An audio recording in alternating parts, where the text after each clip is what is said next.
Благодарам, председавач. Добар ден на сите. Почитувани присутни, колеги, представници на Законодавниот дом, но пред се почитувани граѓани. Дозволете ми да почнам со една фундаментална политичка вистина. Имено Кривичниот законник не е само збирка на правни норми, туку тој е најексплицитниот израз на општествениот договор помеѓу државата од една страна и од друга страна поединците или граѓаните. Како доктор на политички науки, моја должност и морална и научна е да ве потсетам дека овој закон е, би рекла, еден метар на кој што се мери од една страна колективната слобода, а од другата страна се мери крајната граница на државната репресија. Кога се менува имено Кривичниот закон, не се менуваат само членови, не се менуваат само ставови, се редефинира границата до која државата смее да посегне по човековата слобода. И судбина секако. Правдата од тука не е и никогаш не смее да биде ексклузивен имот на тесна една група, би рекла, исклучиво само на правни специјалисти или на номотехничари или техничари за правото или па на Законодавниот дом, еве да речеме. Зошто? Затоа што правдата е заедничко добро, заедничко јавно добро, би рекла имунолошки систем на едно општество, кое што тврди дека сака да се бори со корупцијата, исто девијациите со кои што се соочуваме, и затоа секој свесен граѓанин не само што има право, туку има и морална должност да се позанимава со овој текст. И од таа позиција и денеска и ќе говорам. Сакам да кажам накратко дека не мора да бидете кривичар за да препознаете кога правото престанува да биде штит за граѓаните и да се трансформира во инструмент на моќта и заштитник на политичките елити. И мојата позиција овде извира токму од одбраната на демократските принципи врз кои што почива оваа држава. Ако овој закон ја губи својата етичка суштина, тој имено престанува да биде закон кој што треба да етаблира правда и станува обичен декрет. И со тоа не сакам да се сложам.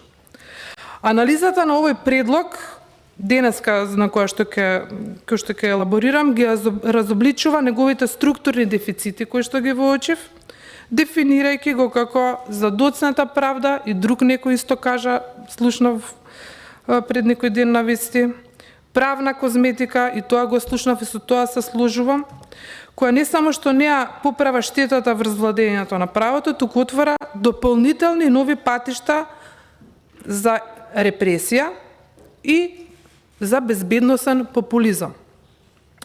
Предлог законот од декември 2025 би рекле дека е многу брза реакција на бавна криза. Неговите суштински дефекти го прават имено ранлив за оспорување пред меѓународните инстанции. Тоа е она мене што ме загрижува особено, бидејќи служи повеќе за задоволување на формалните барања на ЕУ и особено на решението од Уставниот суд под реден број 5825, наместо за суштинско враќање на правдата.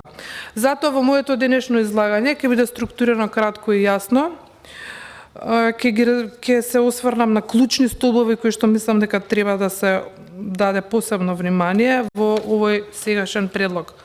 Прво, се воочува свесно амнестирање на службени злоупотреби преку перфидни, би рекла, јазични замки и преку субсидиарни клаузули. Второ, нападот врз сопственоста на граѓаните преку елиминација на судска дискреција, што е слободно или судиско убедување, и пропорционалноста, што е врзано за балансот помеѓу јавното добро и интересот кој се заштитува наспроти соодветноста на казните, односно мерки кои државата ги определува. Трето, несообразно со европските директиви, некои конкретни, ќе ги кажам попосле, и меѓународни конвенции како Конвенција на Обединетите нации против корупција, институционален страф на елитите да се соочат со потекло на сопствен имот преку апсурдни временски ограничувања, опасност од злоупотреба на нови технологии како средство за масовен надзор на граѓаните под параванот на безбедноста, и секако контекстот врзано за фискалниот и институционалниот дефицит, кој овој закон го прави само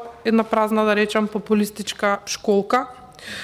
Значи, без сериозна амандманска расправа, овој предлог ќе се претвори во инструмент за правен популизам, кој ги жртвува фундаменталните права за сметка на краткорочни политички поени. Би заклучила сега, ќе предам на детална анализа по членови, ќе бидам кратка.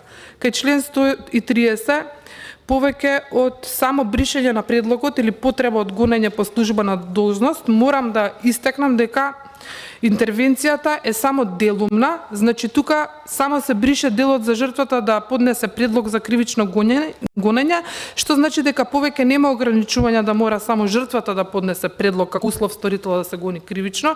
Божемски нема повеќе да биде врзано со предлог, но тоа е само првиот и недоволен чекор. Во одредбата добро би било експлицитно да се наведе дека гонењето може да биде и по службена должност. И сега вакво јасно наведување на можноста органите на прогон самостојно да го сторат тоа, наметнуваат и очевидна обврска тие да не бидат пасивни при соочување со случаи на семејно насилство е многу важно. Значи целта е да не се случат други росици. Да го употребам, нажалост, тој пример. Член 353, јазична гимнастика за неодговорност. Би се осврнала јас на став 1, мислам дека кривичарите тука имаат многу повеќе што да кажат.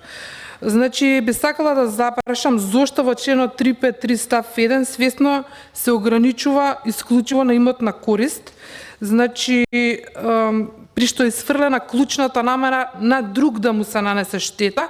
Пред 2023 имаше поширок поим на некаква корист, кој сега во 25-та се сведува на некаква имотна корист или корист во оваа смисла може да биде и права врз нешто, собственост, значи плодоуживање, користење или милион други работи од граѓанско право.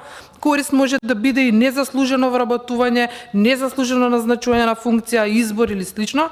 Или, например, што ако функционер ви го уништи, да речеме, животот, па не знам која причина, вие затвори, да речеме, фирмата, имаме такви искуства од порано, вие уништи кариерата со одлука која не му носи директно пари во джебот, но вам ви нанесува фатална штета.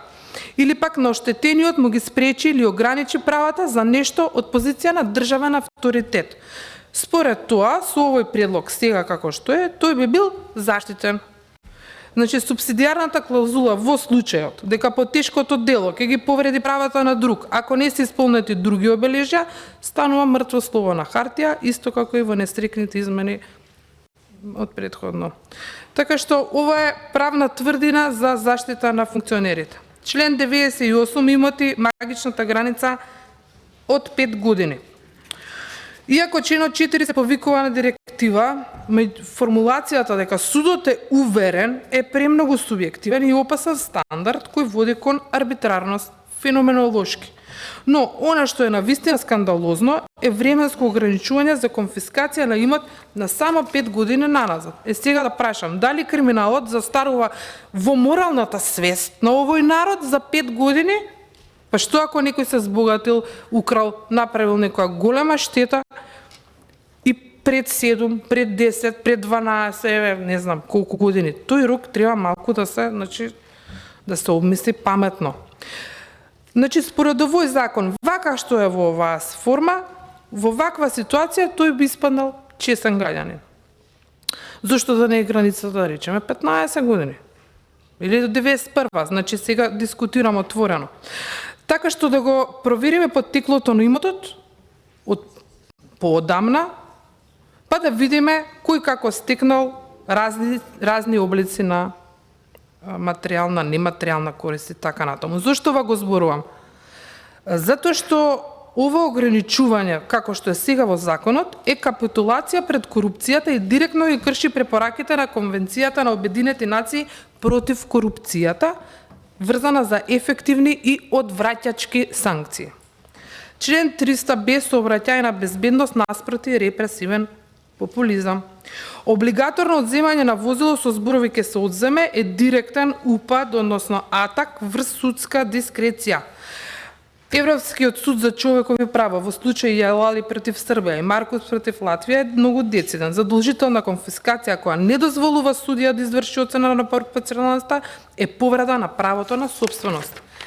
Каде се процедуралните гаранции, например, за трети лица или bona fide собственици, да ја докажат својата честност во брза постапка, кој што наоѓа, например, случајот БКМ Логистик против Словенија. Недостасува, значи, подетална нормативна доработка на овој дел, која би можела од земањето на возилото да го ограничи на 6 месеци, например, па ако се повтори на 1 година, а потоа може трајно, значи во сукцесија. Вака многу неодредено е изложено на волунтаристичко одлучување. Конечно, проектот Безбеден град или измени во член 297а 300-300б се чинат дека се подготовка за автоматско казнување преку камерите. Постои реален ризик казнувањето во сообраќајот да стане параван за легализација на масовен надзор без соодветен судски налог. Потоа се отвараат и други прашања, значи кој ги чува податоците, како се чуваат, кој располага и така натаму. И тоа може да отвори простор за директна повреда на правото на приватност, член 8 од Конвенцијата за Европската конвенција за човекови права. Значи мора да ги заштитиме граѓаните преку доработка на оваа одредба со предвидување на контролни тела и механизми за да нема злоупотреба. И да завршам со буџетскиот лавиринт и Греко, значи предлагачот тврди дека законот нема фискални импликации, а тоа е неточно, затоа што судството ни преживува со минимални ресурси далеку во расчекор со она што треба да му следува како буџет. И како што нагласува Греко во извештајот од март 2025 година, без дигитални бази, без форензичари, овој закон може да биде само мртво слово на хартија, така што административните санкции за функционерите се веќе нефункционални, а овој закон само ја продлабочува таа институционална дупка. Значи, конечно, овој предлог закон, почитувани присутни, почитувани граѓани, во сегашната форма е инструмент, лесен инструмент за правен популизам, кој може да ги жртвува фундаменталните права заради политичките поени. Ја сакаме безбедноста, значи сите сакаме безбеден сообраќај и јас особено, и нема, мислам, човек во јавноста кој што не сака безбеден сообраќај после се што се случуваше. И сите викаме дека сакаме држава без корупција, но патот до таму не води преку штитење на овој начин или репресија врз граѓаните на друг начин, туку само исклучиво со сериозна амандманска ревизија.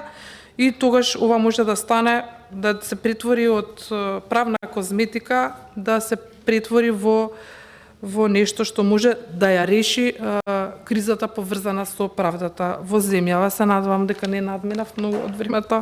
Ви благодарам многу.